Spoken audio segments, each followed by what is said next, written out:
బిడ్డారా, మనం అంచె దినంలో ఉన్నాం. ప్రభు రాకడ దినంలో ఉన్నాం. ఈ భూమిలో ఇంకా ఎంతకాలం ఉంటామో మనకు తెలియదు.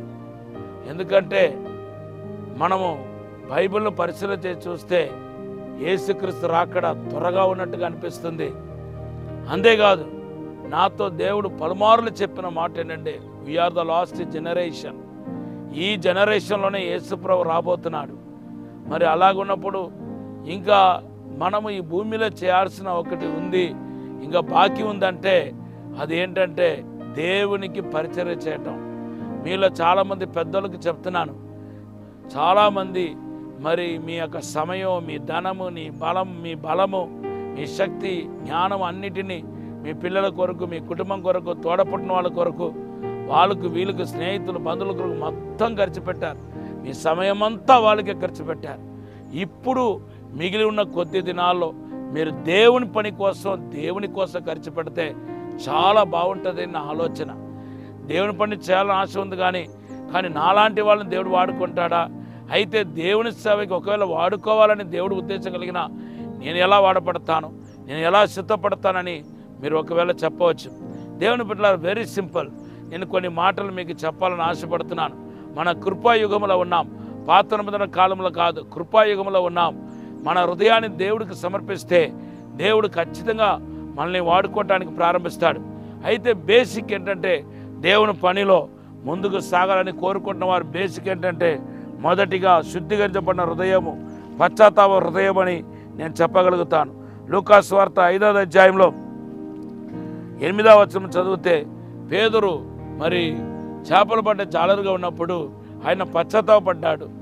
అద్భుతాలు బట్టి పశ్చాత్తాపడ్డాడు. అది చూచి, అద్భుతాలు చూచి, అయ్యో ఈయన కాదా నిజమైన దేవుడు అనుకొని, ప్రభా నేను పాపాత్మని క్షమించని ప్రభా అని అడిగాడు.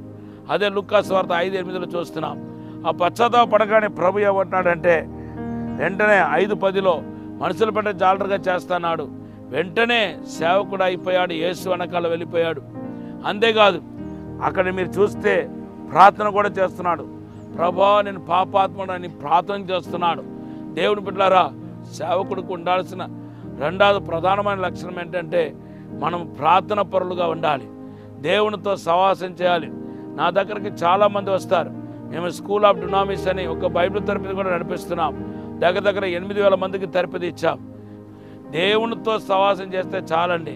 నా యొక్క సిద్ధాంతం ఏంటంటే, దేవునితో సహవాసం చేసేవాడు, దేవునితో గడిపేవాడు ప్రసంగం చేయగలుగుతాడు, ప్రార్థన చేయగలిగిన వాడు ప్రసంగం చేయగలుగుతాడు అనేది నా సిద్ధాంతం. కనుక మీరు సేవలో బలంగా వాడబడాలని ఆశపడితే, 10 మందికి ఆశీర్వాదకరంగా ఉండాలనుకుంటే దేవునితో గడపాలి. నేను సేవకు వచ్చిన కొత్తలో దేవుని నుండి కొన్ని హెచ్చరికలను పొందుకున్నాను. ఆ హెచ్చరికలో ఒకటి ఏంటంటే, ఒంటరిగా ఉంటే దేవునితో మాట్లాడతాం, నలుగురితో ఉంటే దేవుని గురించి మాట్లాడటం. రెండవది ఏంటంటే, దేవునితో మాట్లాడకుండా దేవుని గురించి చెప్పకూడదు అనేది దేవుడు నాకు తెలియపరిచిన, పరిశుద్ధాత్మ దేవుడు తెలియపరిచిన మాట. దేవునితో మాట్లాడకుండా దేవుని గురించి మాట్లాడకూడదు. ఈరోజు నా మాట వింటున్న మీ జీవితంలో దేవునితో మాట్లాడుతున్నారా, దేవునితో గడుపుతున్నారా? ఒకసారి ఆలోచన చేసి చూడండి. ప్రార్థన పరులు అయితే మీరు ఖచ్చితంగా మీరు సేవకులు కాగలుగుతారు. మూడవదిగా, దేవుని సేవకి పిలువబడిన వారు ఏం చేయాలంటే, పేతురు చూడండి, లూకాసు వార్త 5వ అధ్యాయం 8వ వచనం, దేవుని పాదములో పడ్డాడంట. దేవుని పాదాలు మొక్కటం అనేది ఆరాధన అనుభవాన్ని చూపిస్తుంది. మీరు ఆరాధికులు అవ్వాలి. ఆరాధన చేయకుండా, దేవుని సేవించకుండా దేవుని కొరకు మీరు సేవ చేయలేరు. మీరు ఎక్కువ ఆరాధికులుగా, ఆరాధించేవారుగా ఉండాలి. దేవునిలో మీకు కలిగిన భయాన్ని, భక్తిని మీ యొక్క జీవితంలో వెల్లడిపరుస్తూ ఉండాలి. అదే ఆరాధన జీవితం. 4వదిగా, సమస్తాన్ని విడిచిపెట్టి వెళ్ళాడని రాయబడి ఉంది. అలా విడిచిపెట్టి మీరు ముందుకెళ్తే ఖచ్చితంగా దేవుడు మిమ్మల్ని బలంగా వాడుకుంటాడు, మిమ్మల్ని అభిషేకిస్తాడు. ఈ సమయంలో చిన్న ప్రార్థన చేస్తాను. పరిశుద్ధము నమ్మకమైన పరలోక తండ్రి, మా అతిక్రమాన్ని, పాపాన్ని నీ రక్తములో కడిగి పరిశుద్ధపరచండి ప్రభా, శుద్ధీకరించండి ప్రభా. ప్రాణాత్మ శరీరంలో ఉన్న ప్రతి పాపాన్ని కడగండి ప్రభా. అయ్యా, ప్రతి ఒక్కరిని అభిషేకించండి, 2 పాలు ఆత్మ దయచేయండి అయ్యా. సేవకు సిద్ధపడుతున్న బిడ్డల్ని అభిషేకించి వాడుకోండి ప్రభా. దైవిక ప్రసన్న చేత నింపండి, దైవిక మహిమ చేత నింపండి ప్రభా. మీరే వాడుకోమని దీవించి బలపరచమని యేసు నామములో అడిగి వేడుకుంటున్నాము తండ్రి. ఆమేన్. ప్రభు మన దీవించనగాక. ఇరిమియా 1:5 మీ వాగ్దానం, మీ ఇంటిలో నుండి సేవకులు తయారు కాబోతున్నారు, అభిషక్తులు తయారు కాబోతున్నారు, ఈ లోకాన్ని ఆశీర్వదించే బిడ్డలు తయారు కాబోతున్నారు. ప్రభు మన దీవించనగాక. ఆమేన్.